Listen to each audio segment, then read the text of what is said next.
Look around your kitchen for a second. Your eggs live in an egg carton with 1 egg per cup. Your spices sit in a rack lined up by name, and your odds and ends get tossed in a junk drawer. Now imagine if you threw all of it, eggs and spices and forks, into one giant bucket. Finding the cinnamon would take forever and the eggs would smash. The reason your kitchen works is that each container is shaped for what it holds. That smart way of storing things so you can find them fast has a name in programming. It is called a data structure. A data structure is just a container chosen to fit the kind of data you have. The egg carton keeps each egg in its own numbered spot, like a list with positions.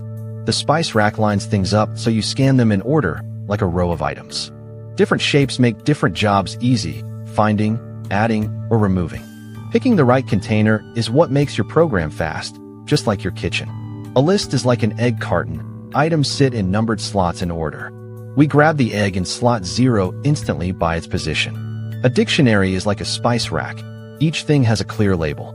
We find the cinnamon by its name, not by searching every jar. A set is like a drawer that refuses to keep duplicates. The drawer keeps only 1 fork, the copies vanish.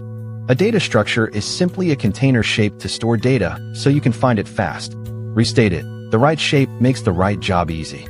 You already use this thinking every day. Your egg carton, spice rack, and sock drawer are all real-life data structures. Subscribe to Tech with Joel.